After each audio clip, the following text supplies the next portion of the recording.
नमस्कार, स्वागत है आपका भीम न्यूज़ इंडिया में। आप देख रहे हैं भीम न्यूज़ इंडिया। मैं हूं आपका दोस्त विनय कुमार सिंघल। कोटा के एक होटल में जमात इस्लामी हिंद द्वारा ईद मिलन समारोह आयोजित किया गया, जिसमें शहर के सर्वधर्म समाज के बुद्धिजीवी लोगों ने अपने अपने विचार रखे। इसमें डॉक्टर भीमराव अंबेडकर समिति के पदाधिकारी भी शामिल हुए। देखिए भीम न्यूज़ इंडिया की एक रिपोर्ट। धन्यवाद जनाब शाकिर मिर्जा साहब। इसके बाद कार्यक्रम को आगे बढ़ाते हुए, जैसा कि कार्यक्रम का ये टेंडेंसी रहेगी कि अब हमने, जैसा कि मैंने पहले भी कहा था कि आज का हमारा ये कार्यक्रम हमारे जमात इस्लामी हिंद के प्रदेश अध्यक्ष जनाब नाजिमुद्दीन साहब की अध्यक्षता में आयोजित हो रहा है। हम उनके विचारों से भी लाभान्वित होंगे लास्ट में।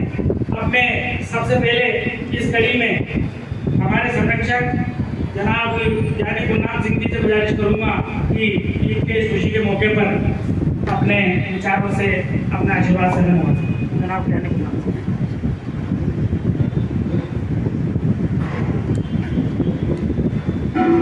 जमात इस्लामी हिंद की तरफ से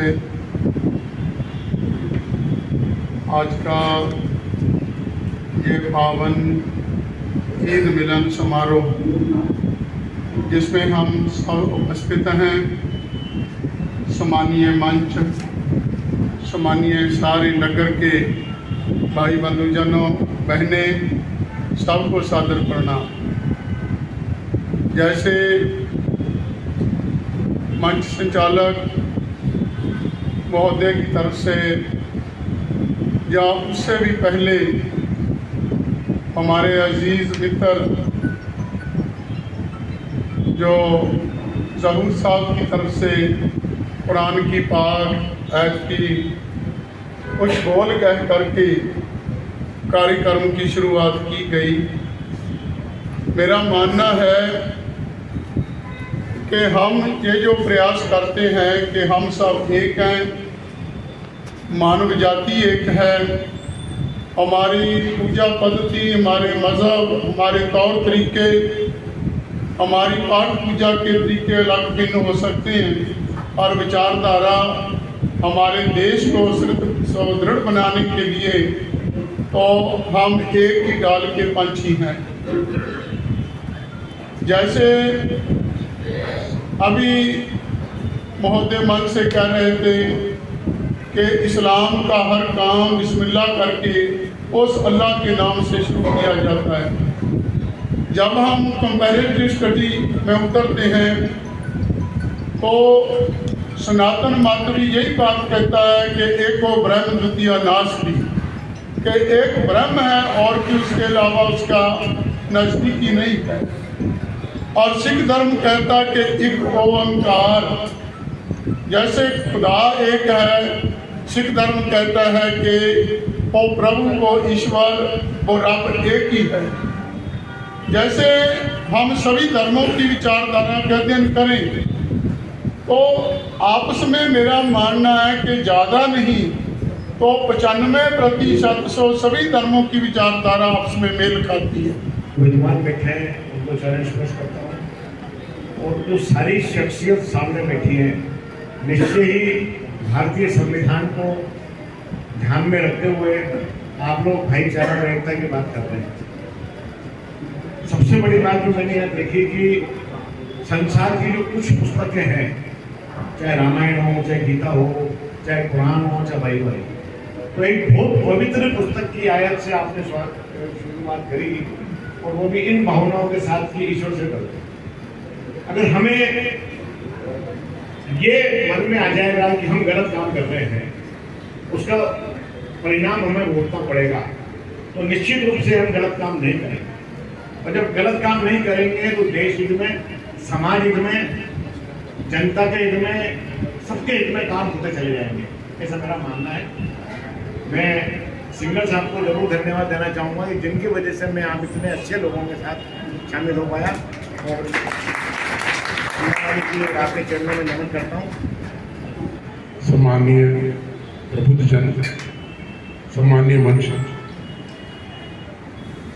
ईद मिलन का जो कार्यक्रम है वो दिलों को जोड़ता है और मेरी तो ये इच्छा है कि ये कार्यक्रम इस तरह का जो सद्भावना का कार्यक्रम है पूरे साल ही चले, केवल न केवल ईद के वक्त में, तो पूरे साल ही चलता रहे, ताकि हम लोग भी मिलते रहें और मोहब्बत का पैगाम जो है वो पूरे देश को और पूरी मानवता को देते रहें। आज देश के सामने जो स्थिति है वो आपको तो मालूम है कि सबसे बड़ा खतरा ही भाईचारे को है, सद्भावना को है। और इसके पीछे जो भी राजनीति लोग कर रहे हैं ना, ये जो गंदी राजनीति कर रहे हैं, डर पैदा करके और डर दिखा के, और जो अपनी जो ये जो मोहब्बत है उसके ऊपर जो हमला कर रहे हैं, एक दूसरे को लड़ाने का जिस तरह से प्रयास कर रहे हैं और पूरे देश में ही जिस तरह का ये वातावरण बढ़ा रहे हैं, इसके पीछे मेरा तो ये मानना है कि उनकी एक ही मंशा है, लूट मार करना। पूरे देश को लूटने के उद्देश्य से वो जनता का ध्यान इन बेकार के कामों में लगा रहे हैं। लेकिन ये किसी पार्टी का ही नहीं, ये आम लोगों का और हम सब लोगों का एक फर्ज बनता है कि हम इस देश के संविधान को बचाने के लिए, लोकतंत्र को बचाने के और एक सांप्रदायिक सद्भाव को बचाने के लिए काम करें। और मेरी तो जहाँ भी आपको जरूरत हो, मैं छात्र जीवन से ही आपसे जुड़ा हुआ रहा हूँ। हिंदू मुस्लिम सिख ईसाई आप में सब भाई भाई यही पैगाम हम देते रहे हैं और आगे भी देते रहेंगे मरते दम तक। जय हिंद, जय भारत, जय मानवता।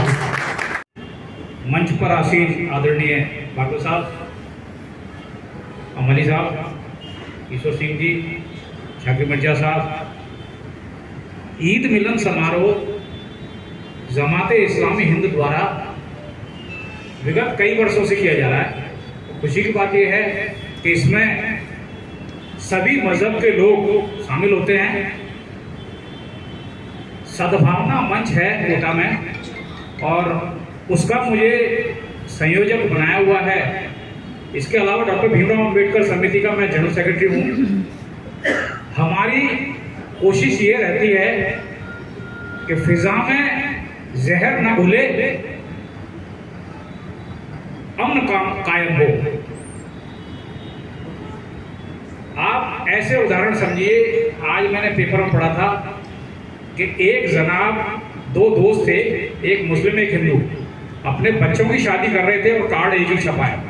ये अपने आप एक बहुत बड़ी मिसाल है। ये तो खुशखबरी है।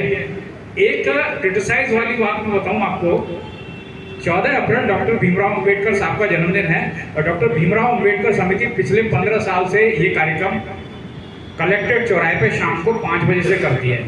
इस बार हमारे जहन में एक बात आई, हमने कहा क्यों ना एक कव्वाली का कार्यक्रम कराया जाए। वो संविधान, कौमी एकता और डॉक्टर अंबेडकर की शान में कव्वाली का आयोजन किया जा रहा है। तो कुछ लोगों ने उस पर ये लिखा कि भीम और मीम एक साथ हो गए क्या। इस तरह के भी क्रिटिसाइज आते हैं जो कि स्वीकार नहीं हो सकते। मजहब कभी नहीं सिखाता। डॉक्टर भीमराव अंबेडकर समिति में हिंदू, मुस्लिम, सिख, ईसाई सभी धर्म के पदाधिकारी हैं। 1971-72 की रजिस्टर्ड संस्था है। मैं आपसे ये गुजारिश करता हूं कि हम किसी दूसरे को ज्ञान दें, उससे बेटर है आप अपने जहन में झांक के देखिए कि आपके बगल में कोई सरदार है, कोई मुसलमान है, वो अपना भाई है। अपन दूसरे को ज्ञान देने की तो बात की बात है। यदि हम सुधर जाएंगे तो सब सुधर जाएंगे। यदि आपको कोई क्रिटिसाइज करता है, कोशिश करो उसको समझाने की, लेकिन जब वो नहीं समझता तो बहस मत करो, अपने आप को विड्रॉ कर लो। बहस से क्या होता है, माहौल खराब होता है। माहौल खराब होता है, उसका नतीजा होता है कि फिजा में जहर घुल जाता है। बेटर है यदि कोई किसी सिख के बारे में कहता है कि आतंकवादी, ठीक है भैया, ठीक है, लेकिन कभी आपके पास कुछ उदाहरण हो जिसमें आप मैं सबूत के बता सको कि हिंदुस्तान की आज़ादी में इन सिखों के नाम हैं, या हिंदुस्तान की आज़ादी में जो दिल्ली में गेटवे ऑफ इंडिया है, इंडिया गेट है, वहां एक बार जाकर नजर मार कर देख लो कितने लोग शहीद हुए, उस पर कितने मुसलमान थे। कहना बहुत आसान है और मैं ज़्यादा कुछ नहीं कहूँगा। इससे पहले अभी थोड़े दिन पहले जमाते इस्लामी हिंद ने मस्जिद में एक कार्यक्रम किया था, हमारी पूरी टीम गई थी, क्योंकि लोगों का ये कहना है कि मस्जिद में आतंकवादी पैदा होते हैं, जाने क्या करते हैं।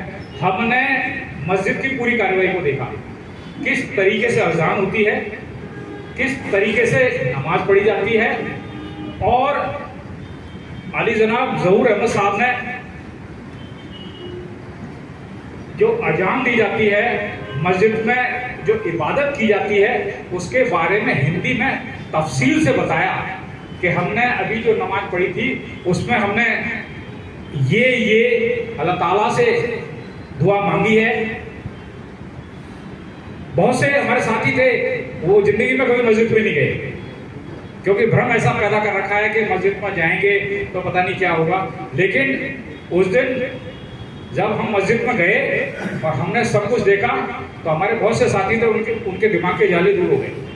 और मैं क्या कहूँ, एक बार पुनः आप सभी को आयोजक के साथ ये जो मेहमान खुसूसी सामने बैठे हुए हैं, इनका मैं इस्तकबाल करता हूं डॉक्टर भीमराव अंबेडकर समिति की ओर से, और मैं आपसे हाथ जोड़ के गुजारिश करता हूं कि 14 अप्रैल को शाम को आप एक बार इस कार्यक्रम में शिरकत कीजिए, अच्छा लगेगा। धन्यवाद। सबका हम दिल्ली के रहे उसे खैर मकदम करते हैं, और आज का पैगाम इंसानियत के नाम यही है कि भाईचारा कायम रहे, हम मिलते रहें, जुलते रहें और एक दूसरे से प्यार और मोहब्बत करते रहें। जिस चीज़ की जरूरत अभी महसूस की जा रही है, उसे बताया ईश्वर जी ने हमारे सामने कि 1 और 1 11 होते हैं। अगर हम सब ठान लें कि देश में अमन करना है, शांति करनी है, तो निश्चित रूप से हो सकती है। ईश्वर से यही दुआ है कि हम सब मिल करके रहेंगे और हमारे मुल्क में अमन और शांति का पैगाम देंगे। बहुत बहुत शुक्रिया तमाम जिम्मेदारान का जिन्होंने बुलाया, और सभी गेस्ट जो हमारे आज के प्रोग्राम में आकर के 4 साल लगा, उसका हम इतनी जरूरत से बहुत बहुत मुबारकबाद पेश करें। Thank you. सावधानी जमात इस्लाम हिंद के ईद मिलन कार्यक्रम को जैन पंथ के नमोकार दिवस के दिन आयोजित करने वाले आयोजकों और सम्मानीय श्रोतागण को मेरा अभिनंदन, प्रणाम। अभी जनाब जहूर भाई ने बहुत अच्छी बात कही कि एक जीव से है ईश्वर ने सबको उत्पन्न किया है। इसी बात को कहा रामानुजाचार्य ने विशिष्टाद्वैतवाद में, आत्मवत् सर्वभूतेषु, सभी को एक समान मानो। इसलिए मानो कि जो दूसरा है वो मेरे जैसा है, क्योंकि उसे भी ईश्वर ने ही एक तत्व से उत्पन्न किया है। और इसका उत्तर एक और दिया ऋग्वेद के 22वें अध्याय के 22वें श्लोक में।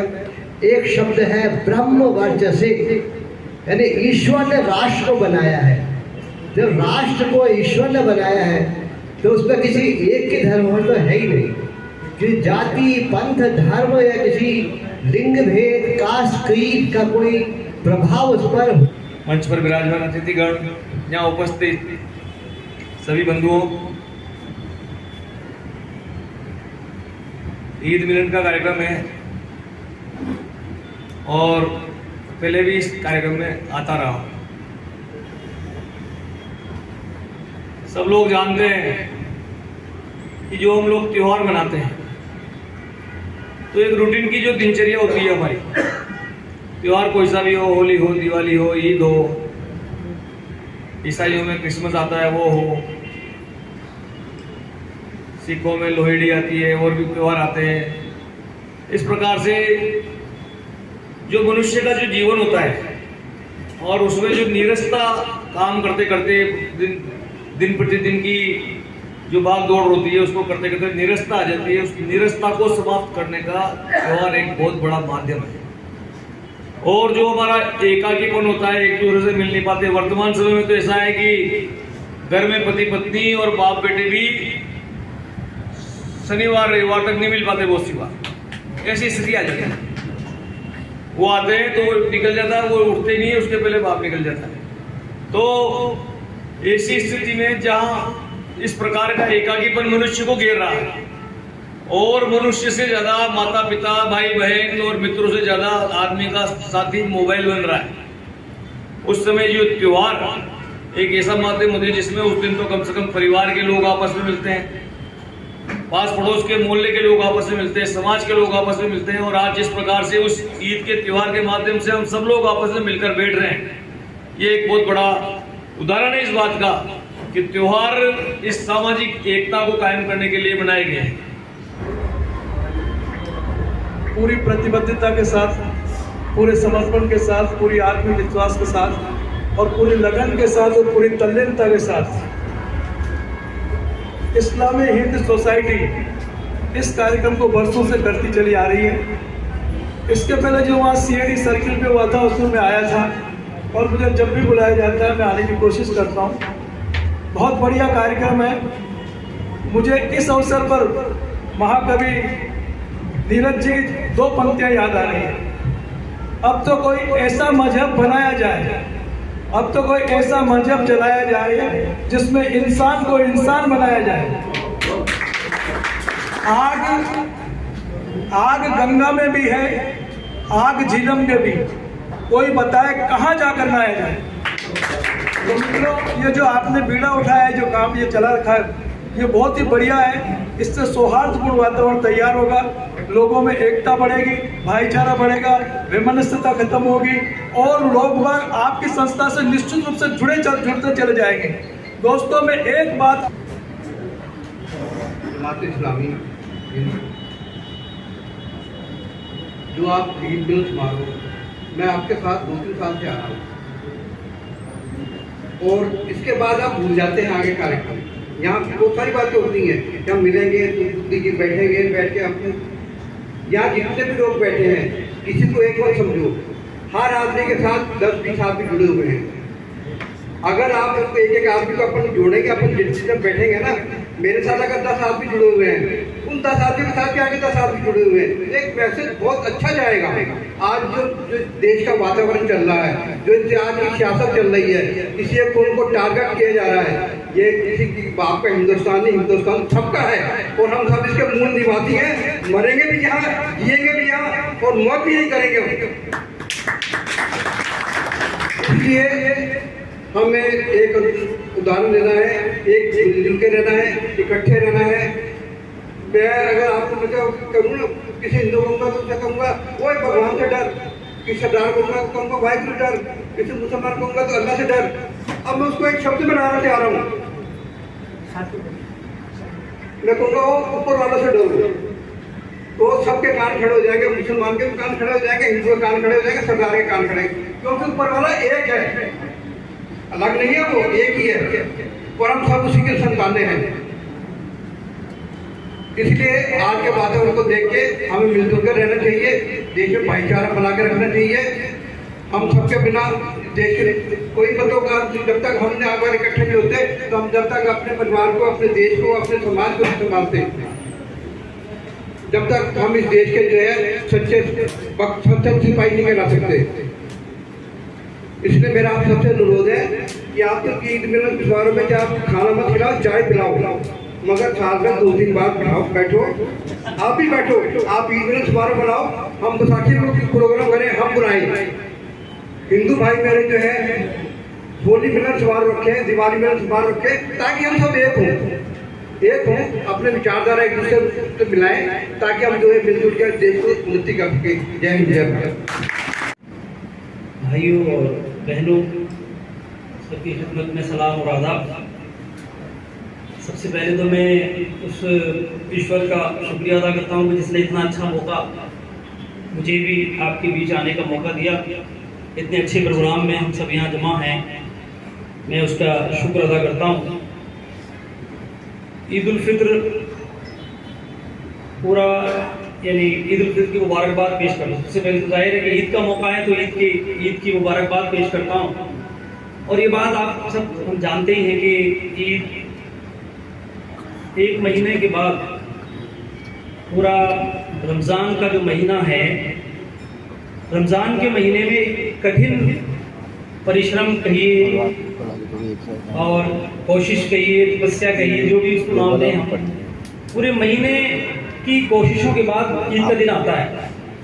ईद का दिन खुशी का दिन होता है, ईद का दिन इनाम का दिन होता है। अब की बार जब ईद के दिन पर मैं नमाज़ पढ़ने के लिए गया तो बात करते करते मैंने कहा वहाँ लोगों से कि भाई मुझसे तो बहुत तकाजा हो रहा है, बच्चों ने नमाज पढ़ने से पहले ही तकाजा शुरू कर दिया, आपसे भी हो रहा होगा, ईदी दीजिए, ईदी दीजिए। हम और आप सब यहाँ अपने मालिक से ईदी लेने आए हैं। मैंने कहा कि जो कुछ हमने रमजान में मेहनत की है उसका पुरस्कार लेने के लिए हम यहाँ पर जमा हुए हैं, इसलिए खुशी का दिन है। हम ईश्वर से दुआ करते हैं कि वो इनाम दे। तो आज बहुत ही अच्छे और खूबसूरत प्रोग्राम में हम यहाँ पर जमा हैं। मैं समझता हूँ कि एक दो बातें, तो एक बात रमज़ान के बारे में बताना चाहता हूँ। ये रमज़ान का महीना और महीनों से श्रेष्ठ क्यों हो गया? 11 महीने 12 महीने में से एक महीना है ये रमज़ान का महीना श्रेष्ठ क्यों है? कुरान इसके बारे में कहता है।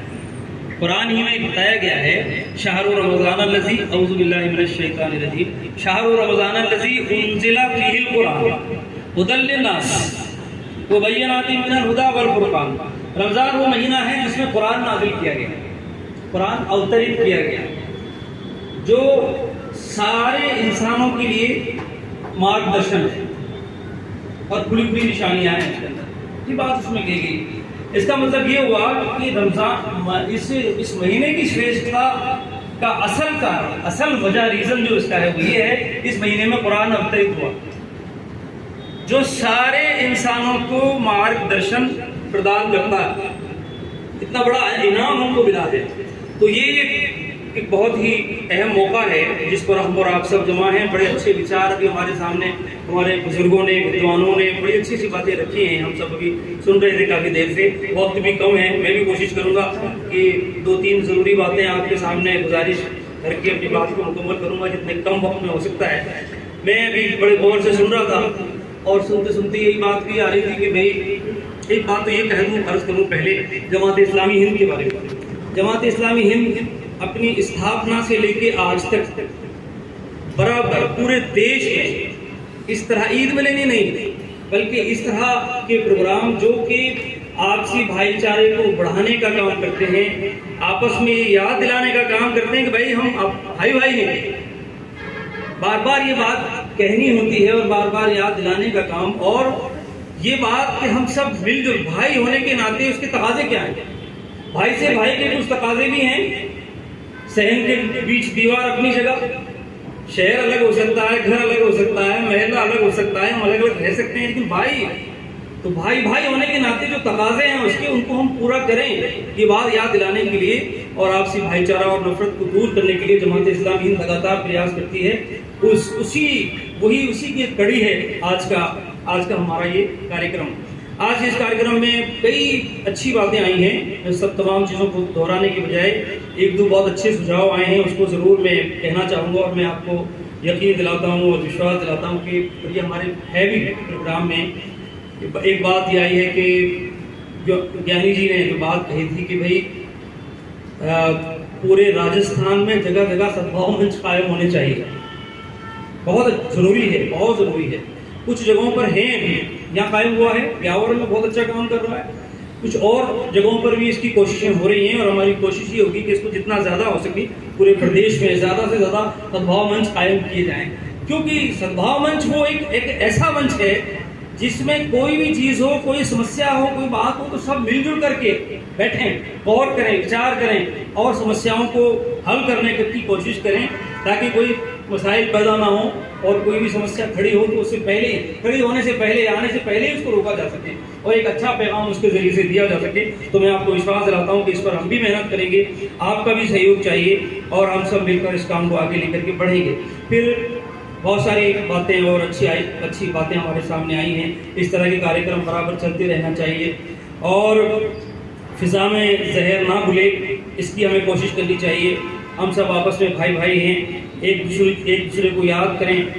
और ये बात कि अभी आखिरी में हमारे साथी ने बड़ी अच्छी बात कही, सभी धर्मों की बात कराती है। इस्लाम के बारे में मैं आपको बताता हूँ और इस्लाम की मान्यता में ये बात है कि इस्लाम की शुरुआत हज़रत मोहम्मद साहब से नहीं हुई, बल्कि इस्लाम की शुरुआत, इस्लाम की ये मान्यता है, हमारा ये मानना है कि जब से इंसान पैदा हुआ है तभी से इस्लाम शुरू हुआ। और हज़रत आदम अलैहिस्सलाम जिसकी हम संतान हैं, एक ही माँ बाप के हम औलाद हैं, हम ये बात कहते हैं, तो हज़रत आदम अलैहिस्सलाम पहले इंसान भी थे और पहले ईश दूत भी थे। जिस मालिक ने हमें पैदा किया है उस मालिक ने हमें जीवन यापन का और जीवन गुजारने का तरीका भी बताया है, रास्ता भी बताया है, इसी का नाम इस्लाम है। कैसे हम इस ईश्वर की आज्ञा पालन करें, तो ये मैं समझता हूँ कि बहुत सारे अच्छे विचार हमारे सामने अभी आए हैं। मैं इस मौके पर आपको ये बात आपके सामने आज करना चाहता हूँ कि एक जमात इस्लामी हिंद की कोशिश में बात भी रहती है कि एक इंसान अच्छा इंसान बने।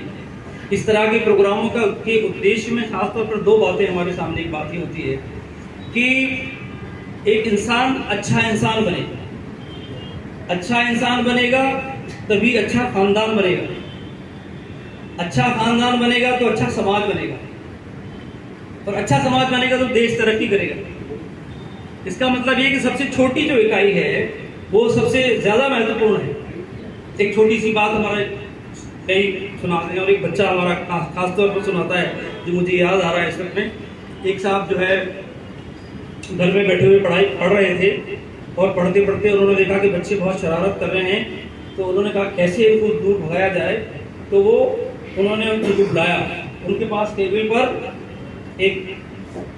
एक इंसान की तस्वीर बनी हुई थी, अखबार था शायद, तो अखबार की तरफ एक तरफ तो अखबार पर एक आदमी की तस्वीर बनी हुई थी और दूसरी तरफ एक नक्शा था, भारत का नक्शा था। उन्होंने कहा भाई, बुलाया बच्चों को, बुलाकर कहा कि भाई आओ, इसको ऐसा करो तुम जाकर के दूसरे कमरे में और इसको जोड़ करके लेके आओ। इस नक्शे को अब ठीक ठाक करना है, इसको जोड़ना है तुमको, हर बिल्कुल इसमें कोई कमजोरी नहीं रहनी चाहिए। अच्छा, उन्होंने सोचा कि अब तो बहुत लंबा काम दे दिया मैंने इनको, बहुत देर लगेगी इसको ठीक करने में, तो चले गए दूसरे कमरे में। थोड़ी देर के बाद वापस आ गए। उन्होंने कहा भाई बहुत जल्दी आ गए तुम, तो क्या हुआ, इतनी जल्दी कैसे आ गए? उन्होंने कहा, बच्चों ने कहा कि हमने क्या किया, इसके पीछे की तरफ इंसान की तस्वीर बनी हुई थी, हमने उसको जोड़ दिया, कान नाक मुंह आँख नाक सब उसको ठीक ठाक तरीके से हमने जोड़ दिया। पलट करके दिखा कि देश का नक्शा भी ठीक ठाक हो गया, इंसान ठीक हो गया, देश ठीक हो गया। ये छोटी सी बात, ये छोटी सी मिसाल कहिए या जो भी है, ये बहुत प्रभावित किया मुझे भी इसने। असल ज़रूरत यह है कि एक इंसान ठीक हो जाए और तभी देश सही मायनों में तरक्की करेगा। दूसरी चीज़ इसी से जुड़ी हुई ये भी है कि एक इंसान अच्छा इंसान बनेगा, वो तरक्की का जरिया भी बनेगा और ईश्वर भी उससे खुश होगा, मालिक भी उससे खुश होगा। क्योंकि हम ये मानते हैं कि मालिक ने इंसान को जो दुनिया में भेजा है इसलिए भेजा है कि वो यहाँ सही उसको इम्तिहान के लिए भेजा है, आजमाइश के लिए भेजा है। और ये बात भी कही गई है कि अभी इस तरह की बात आई है, रमज़ान में एक ख़ास चीज़ होती है, रोज़ा। रमज़ान का महीना होता है, पूरा महीने में बहुत सारी चीज़ें होती हैं, इसमें कई नमाज भी होती है, कुरान का पाठ भी होता है, समाज सेवा भी होता है, गरीबों की मदद भी होती है, और इंसान सुबह से लेकर के शाम तक रोज़ा भी होता है। रोज़े के बारे में बात कही गई। मैं बात इसलिए कहना चाह रहा हूँ कि ये जो खूबियाँ हैं, जो अच्छाइयाँ हैं अच्छा इंसान बनने के लिए, ये रमज़ान पैदा करता है, रोज़ा। रमज़ान के महीने में की जाने वाली इबादत रोज़ा इंसान के अंदर वो अच्छाइयाँ पैदा करता है कि जिसके ज़रिए से एक अच्छा इंसान बन जाए। तो बताया गया रोज़े के बारे में, ये रोज़े तुम पर क्यों फर्ज किए गए हैं, ये बात कुरान में कही गई है। लोगों जो विश्वास रखने वाले लोग हो, जो ईमान लाए हो, तुम पर रोज़े फर्ज किए गए ताकि तुम्हारे अंदर तकवा पैदा हो जाए। तकवा क्या है? ईश भय, मालिक का से ताल्लुक पैदा हो जाए, मालिक का डर पैदा हो जाए, तुम्हारे दिल में, तुम्हारा दिल ठीक हो जाए।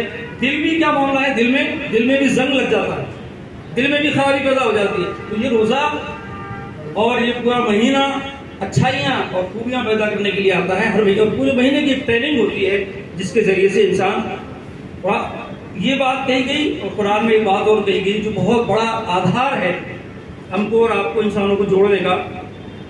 वो ये है कि या अय्युहल इंसान इन्ना खलकनाकुम मिन ज़करिन व उन्सा वजअलनाकुम शुऊबन व क़बाइल लिताअरफू इन्ना अक्रमकुम इंदल्लाहि अत्क़ाकुम। फरमाया गया, ए इंसानों, हमने तुमको एक ही माँ बाप से पैदा किया, फिर तुम्हारे कबीले और खानदान बना दिए। क्यों बनाए? वजह बताई, ताकि तुम एक दूसरे को पहचान सको, ताकि तुम एक दूसरे को पहचान सको। और तुम में ईश्वर के नजदीक सबसे श्रेष्ठ वो है जो सबसे ज्यादा उससे डरने वाला है, जो सबसे ज्यादा ईश भय रखता है, वो सबसे श्रेष्ठ है। ये बात बिल्कुल स्पष्ट तौर पर कर दी गई। और फिर रमज़ान में इससे मदद मिलती है कि इंसान के अंदर ईश्वर का भय पैदा हो जाए, वो डरने लग जाए, और जो इम्तिहान जिसके लिए उसको भेजा है उस इम्तिहान में वो कामयाब हो जाए। हमारी आपकी जिम्मेदारी है कि इस काम को हम अच्छी तरह अंजाम देने के लिए आगे बढ़ें। आज के दौर की बात अगर मैं कहता हूँ और उसमें 2-3 सुझाव मैं दूंगा आपको। आज के बहुत सारे सवाल हैं जो हमको परेशान कर रहे हैं, बेचैन करते हैं। मानव अधिकारों के हनन की बात है, चाहे अंतर्राष्ट्रीय स्तर पर देख लीजिए, राष्ट्रीय स्तर पर भी देख लीजिए। एक ऐसी सूरत हाल बनी हुई है, बहुत बड़ा चैलेंज है। बहुत बड़े मुल्क कह लीजिए और बड़े बड़े लोग जो मानव अधिकारों का बड़ी दुहाई देते हैं, अपने आप को मानव अधिकारों के चैंपियन कहते हैं, उनका क्या हाल है? कितना इंसानियत पर जुल्म और ज्यादतियां हो रही हैं लेकिन आवाज नहीं उठ रही है। एक बहुत बड़ा सवाल है। दूसरी बात यह है कि अगर हमारे मुल्क की बात हम करें तो हमारे मुल्क में भी आज हमारा मुल्क के बारे में कुछ इशारे हमारे साथियों ने किए हैं। मैं भी इशारे करके ही आगे बढ़ जाऊंगा क्योंकि वक्त कम है।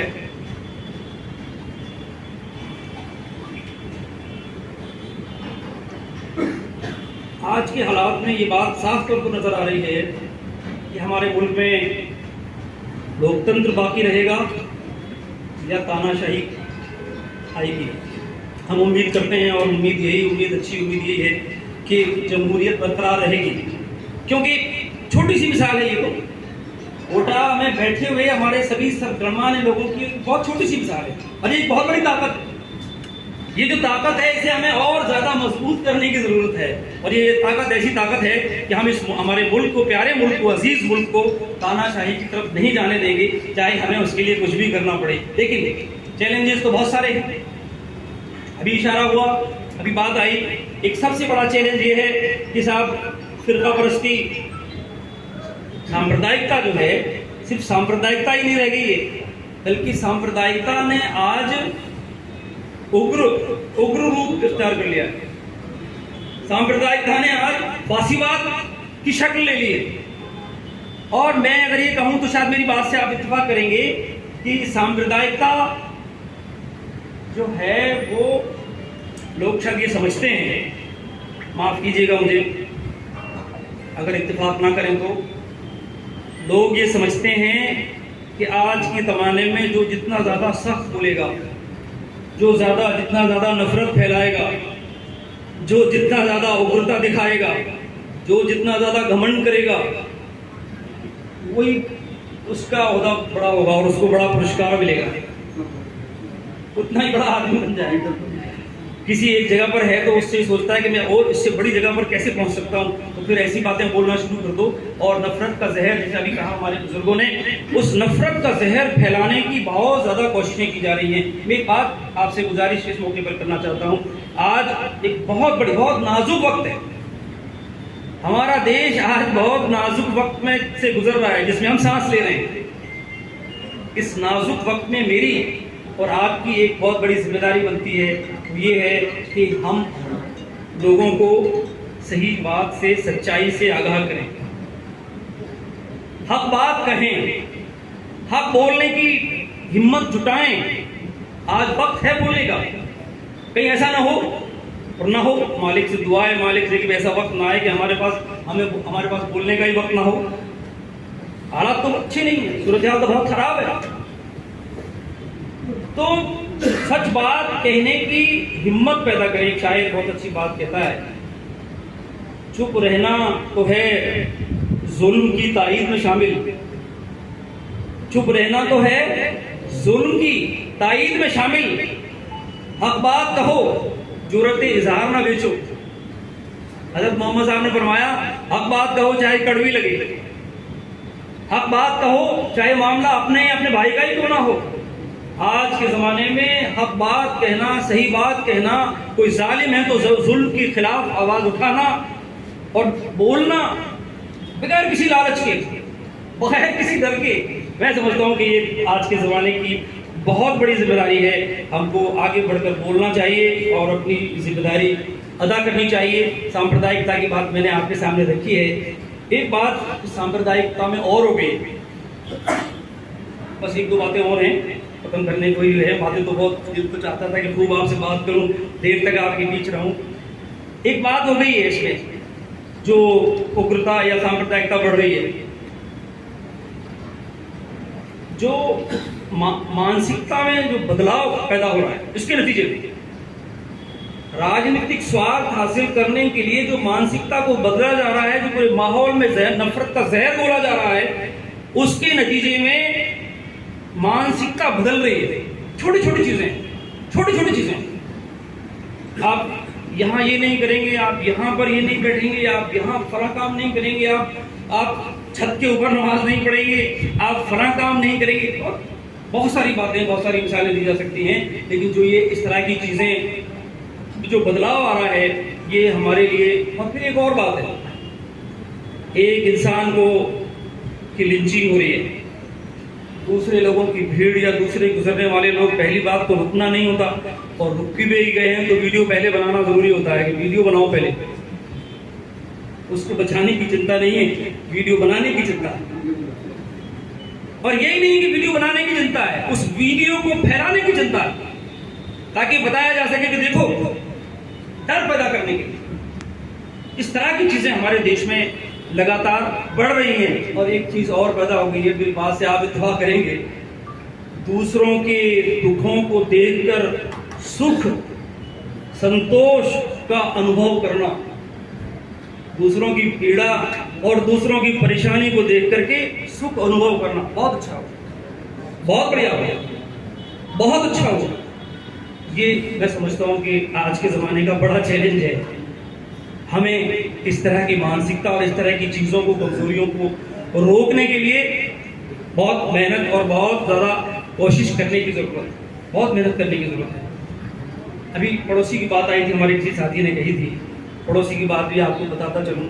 पड़ोसी का पड़ोसी पर बहुत हक है, और किसी ना किसी मानव में हम आप दूसरे एक दूसरे के पड़ोसी हैं, आपके करीब में रहते हैं, पड़ोस में रहते हैं, पड़ोसी का पड़ोसी पर बहुत हक है। हजरत मोहम्मद साहब ने फरमाया पड़ोसी के बारे में, वो शख्स मोमिन नहीं हो सकता, वो शख्स विश्वास वाला हो नहीं सकता जो खुद पेट भर के खाए और उसका पड़ोसी भूखा हो जाए, वो मोमिन नहीं हो सकता। हजरत मोहम्मद साहब फरमाते हैं, हजरत जिब्रील अलैहिस्सलाम जो आप ईश्वर का पैगाम आपके पास लाते थे, उनसे कहते हैं कि पड़ोसी के बारे में इतनी बातें आप ईश्वर ने बताई या आप बताते थे मुझे, तो ऐसा ना हो कि पड़ोसी को विरासत में हिस्सा शामिल हो जाए। इतने हुकूक बताए गए हैं पड़ोसी के ताल्लुक से। तो मेरी गुजारिश ये एक चीज़ है जिसको आप मानेंगे, पड़ोसी के बारे में हमें कहते हैं कि साहब, ये बात तो हम कहते हैं कि भाई से भाई के तकाजे हैं और भाई से मोहब्बत से रहना चाहिए, एक दूसरे के दुख दर्द में शरीक होना चाहिए। हमारे एक साथी ने भी अपनी बात बताई और उन्होंने अपने दुख का इजहार किया कि कितनी वो उसके लिए मेहनत कर रहे हैं। अर्ज करना ये है, छोटी सी मिसाल जो मैं अक्सर देता हूँ, अपने साथियों के बीच भी कहता हूँ। हजरत मोहम्मद साहब के साथियों में से एक साहब गुजर रहे थे एक महल्ले से, सामने से एक साथी मिले, उन्होंने रोक कर कहा, भाई साहब मैं बहुत परेशानी में चल रहा हूँ, मुझे कुछ कर्ज की ज़रूरत है। उन्होंने कोई भी जवाब देकर के कुछ उनको और आगे बढ़ गए, घर जा कर के रोने लगे। तो बीवी ने कहा कि आप रो क्यों रहे हैं?